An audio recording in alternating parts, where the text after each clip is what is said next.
Hey, how's it going, guys? Bob from Bobots Trains. So we have something a little different today.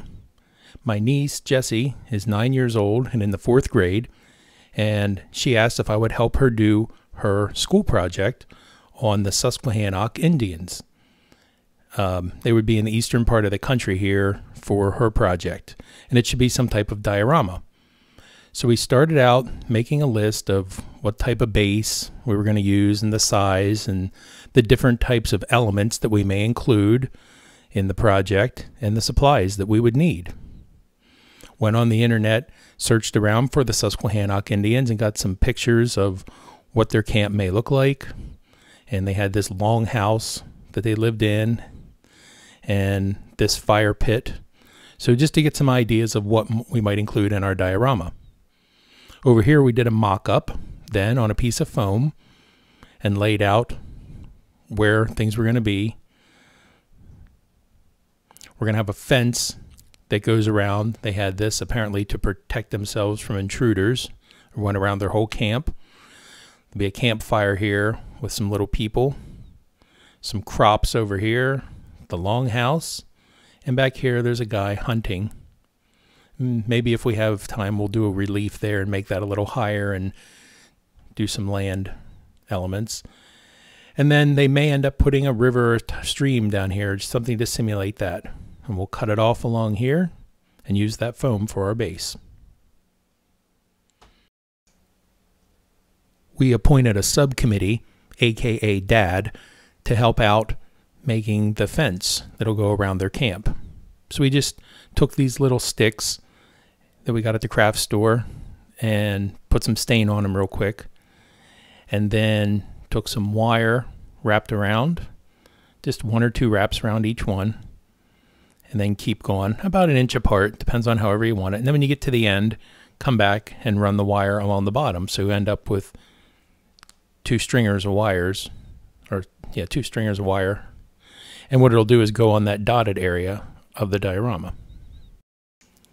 She decided she didn't want the entire diorama to be flat, so we started cutting some small pieces of foam, and we will put them around the outside and hot glue them down. And then when we put the plaster cloth on top, it'll make these little reliefs in the terrain, so it doesn't appear to be completely flat all the way around.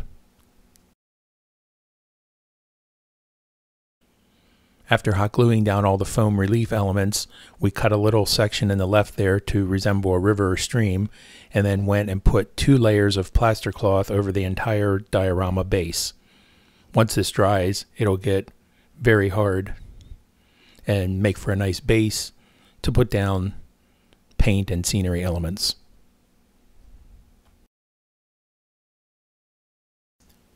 Checking in on the progress of the subcommittee, looks like the fence is coming along well.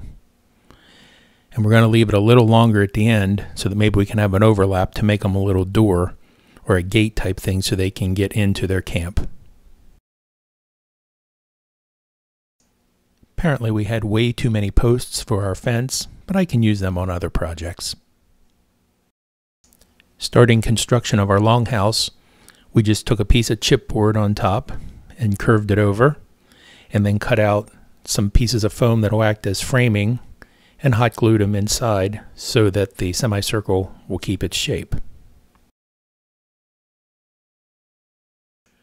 We knew that probably the longest part of the project would be waiting for the turf to dry, so we took some of our supplies and started working on the base a while, first covering it with earth undercoat paint, and then coming back with some scenic cement and just putting on various dirts and rocks and turf, little thicker turf and some fine turf, all the kind of stuff you get at Scenic Express or Woodland Scenics, and then hit it with some alcohol and then again sprayed it with the scenic cement. It would be best to let this dry for a day or 2. Knowing that it was going to take a day or 2 for the scenic cement to dry on the base, we decided to go ahead and just mock up what we had now so we could show you, and we'll fasten it down permanently later. But we just stuck the fence, made some little holes with an awl and put the fence down in there, and have our little fire with some rocks around it that we stained up with India ink. It's just plaster rocks. And there's our longhouse with corrugated cardboard on it and a piece of leather for the door. Some little figures got at the local craft store. Luckily they had some little Indian figures and appropriate time frame. And I'll show you just a few more details after this. We don't want to get too extravagant on the Longhouse, after all it is for fourth grader, but we think we'll dress it up a little by taking some twine or a little piece of rope and draping it over the top at various sections to make like little framing structures. And here we have our simulated framing in place with some little pieces of string or twine. And again, you could do some cross hatching and other details, but this seemed to be appropriate for what we were trying to accomplish. And the little leather door in the front's pretty cool. Mom found some flower material at the local craft store, so we'll cut off some smaller pieces of this and make some crops over here for the Indians to tend to. And here's just a view of the crop scene.